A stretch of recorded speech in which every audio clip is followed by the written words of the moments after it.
Udine was the political capital of Friuli, and this was the seat of the parliament. We had a kind of autonomy dating from the times of the Magna Carta. In fact, this building was destroyed by an earthquake in 1507. No, I think. Yeah. No, it wasn't 1511. Thanks. Yeah, thanks. In 1511, but then it was rebuilt, and it always had a very important symbolic significance for the population here. You might see all these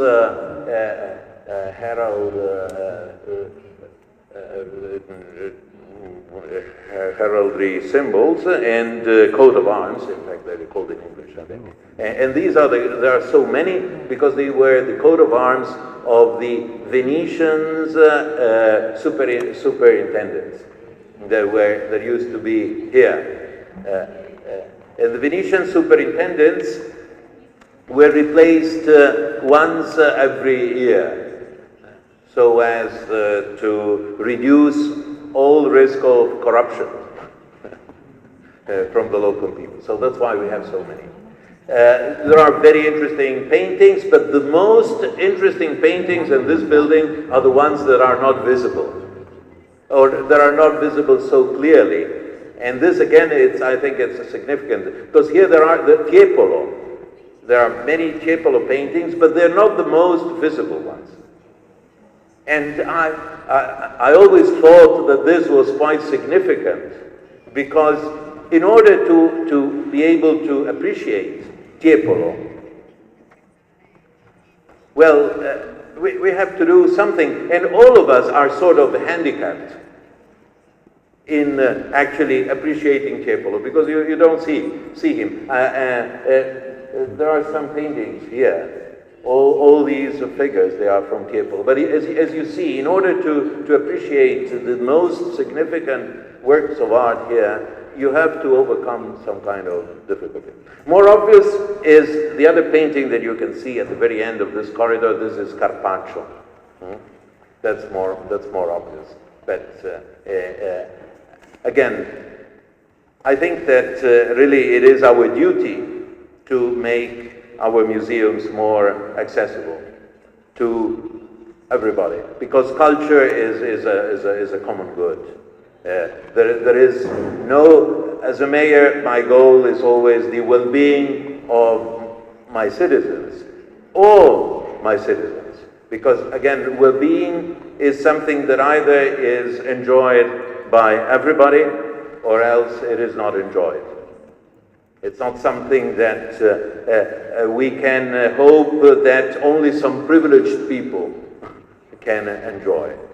Either it is something that is equally distributed. That's why in the Sustainable Development Goals of the United Nations, the ones that are determining the targets for 2030, there is the 10th, which is equity, making our societies more equitable in the sense that there are less striking inequities, less striking differences. This is true also politically and economically.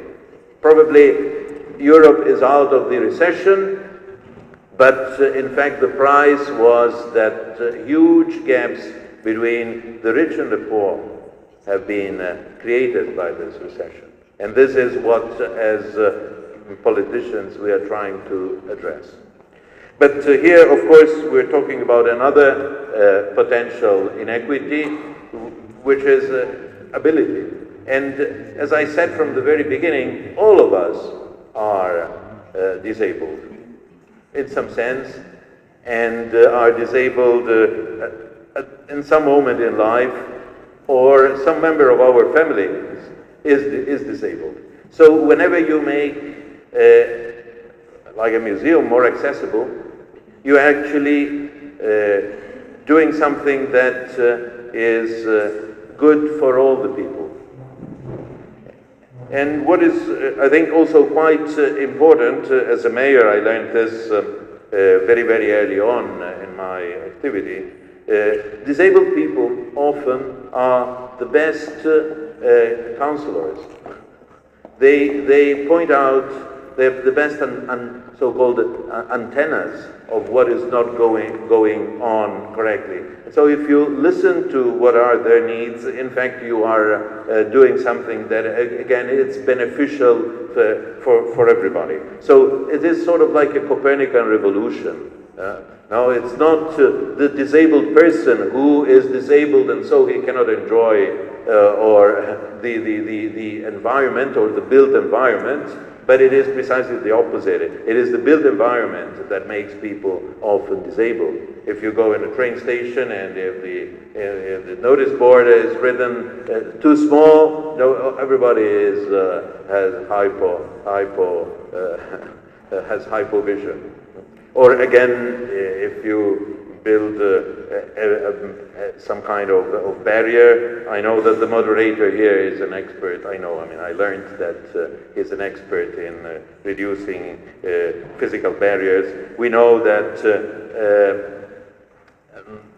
reducing a physical barrier is always extremely useful, not just for people who are in this very moment on a wheelchair, but for just about anybody who is carrying a suitcase or who is carrying a pram or whatever. So for this reason, I really think that what you are doing is very, very important, discussing how to make museums accessible to all. I am extremely proud and moved, I can say, by just touching this brochure that has been produced.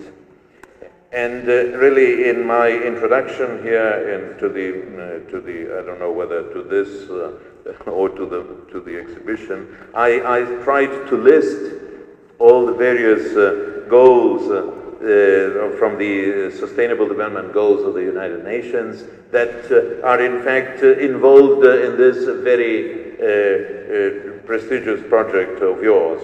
So definitely, well, as we have already mentioned, number 10 of equity, but also, of course, number 4, which has to do with the quality in education, because whenever you can appreciate artifacts hands-on, immediately you can get a more intensive experience of the thing in itself, of the object, of the artifact in itself. And then, of course, because of this important, this conference actually arises from the activity of a consortium. So I would like to welcome all the various prestigious partners that are part of this consortium. Again, it's the Sustainable Development Goal number 17, which is the last one, which is partnership for achieving the previous 16 goals. In working together, working in partnership, we are in fact, whenever we address any of the goals, we are in fact actually fulfilling the 17th goal, which is a kind of reflexive goal. And so let me welcome all of you. I hope you will have an interesting visit, a very fruitful meeting. I like to thank I know the lead partner is the Central European Initiative, and somewhere is the manager. I don't know, where is that? At the back.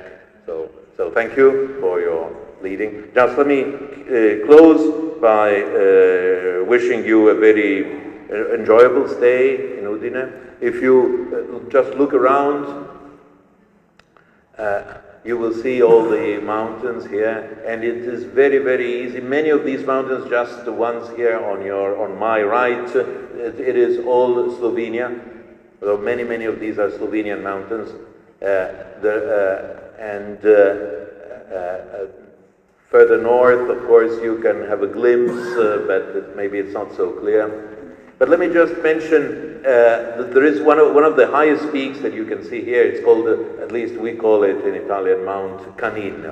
What is it called in Slovenian? Canin. Canin again. Okay. Now, this I think, it's always very, to me, is very significant, because once there was a glacier there, also in summer. And that glacier is simply no more there. People used to go skiing many decades ago. And so this, I think, is also something that we have to consider because of the sustainable development goals about the issues about climate change. And so I think it's a good memento what you can see by just walking outside and looking at these mountains. It's good